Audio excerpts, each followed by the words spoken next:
বিশ্বনবী মরে নাই, উনি ইন্তেকাল করেছেন। চিল্লা এখন ঠিক কিনা? ইন্তেকালের আগে বিশ্বনবী প্রচন্ড অসুস্থ হলেন। মা আয়েশারে ডেকে বললেন, আয়েশা, মনে হয় আমি বাঁচব না। ওই যে খায়বার বিজয়ের দিন, খায়বার দুর্গ বিজয় করার পরে এক ইহুদি মহিলা আমার দাওয়াত দিয়েছিল। ওই দাওয়াত খেতে যাওয়ার পরে গোশতের মধ্যে বিষ মাখানো হয়েছিল রে আয়েশা। ওই বিষ মাখানো খাসির গোশত খেয়ে যে ব্যথা আমার পেটে উঠেছিল, আজ আবার সেই ব্যথা উঠেছে। বিশ্ব নবী ওই বিষ খাওয়ানো গোশতের কারণে ইন্তেকাল করেছেন। তার মানে বিশ্ব নবী শাহীদ। জামা আল্লাহু বাইনা নবুওয়া ওয়া শাহাদা। আল্লাহ বিশ্ব নবীকে শুধু নবী বানায় নাই, শহীদ হিসেবে কবুল করেছে। সুবহানাল্লাহ কবেন না? প্রচন্ড অসুস্থ, উনি ছাড়া মসজিদে নববীতে কেউ ইমামতি করার সাহস পায় না। বিশ্বনবী বললেন, আবু বকর তুমি যাও। আবু বকরও যায় না। বিশ্বনবী বললেন, পানি আনো। বিশ্বনবী পানি দিয়ে ওযু করলেন। ওযু করে কয়েকজন সাহাবীকে ধরে উঠতে চাইলেন, আবার ধপাস করে বেহুশ হয়ে পড়ে যায়।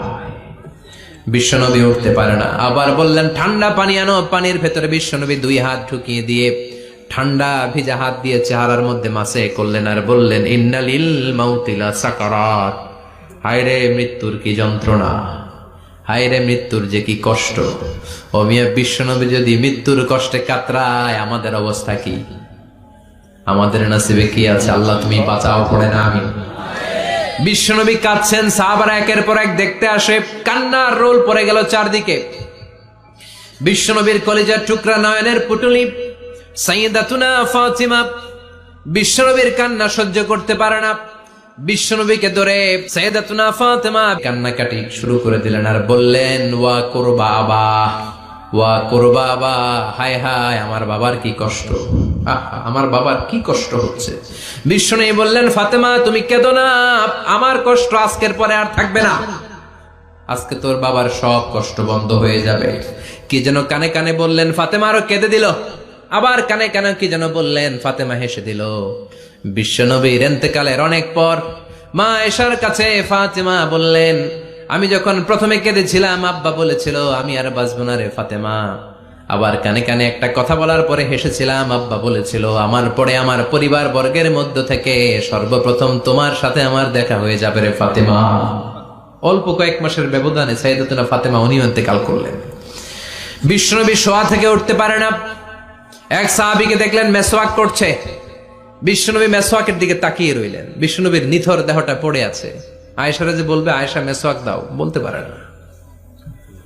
মা আয়েশা বুঝতে পেরে মেসওয়াক আনলেন, বিশ্বনবীকে মেসওয়াক করিয়ে দিলেন।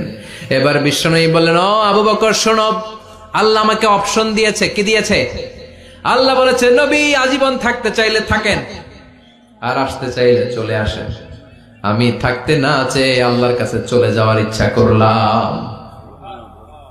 সাইয়েদনা আবু বকর কান্না জুড়ে দিলেন। বিশ্বনবী বললেন, আসসালাত আসসালাত, ও আমার উম্মতেরা নামাজ তরক করো না। ইন্তেকালের আগে বললেন, নামাজ ছেড়ে দিও না। আর বললেন, ওয়ামা মালাকাত আইমানুকুম, তোমাদের অধীনস্থ কর্মচারীদের সাথে খারাপ আচরণ করো না। ঘাম শুকানোর আগে পয়সা দিয়ে দিও। আর হাত দুটো উঁচু করে বললেন, আল্লাহুম্মা ইলার রাফিকিল আ'লা, ও আল্লাহ আমি আপনার কাছে যেতে চাই। এই কথাটা বলে বিশ্বনবীর হাত দুইটা ধপাস করে জমিনে পড়ে গেল। বিশ্বনবীও চলে গেলেন। থাকতে পেরেছে কেউ? চিল্লায় বলেন। এজন্য আমরা আল্লাহর কাছে ইমানি মৃত্যু চাই। কি মৃত্যু? আমরা উত্তম মৃত্যু চাই। চিল্লায় বলেন, কি মৃত্যু?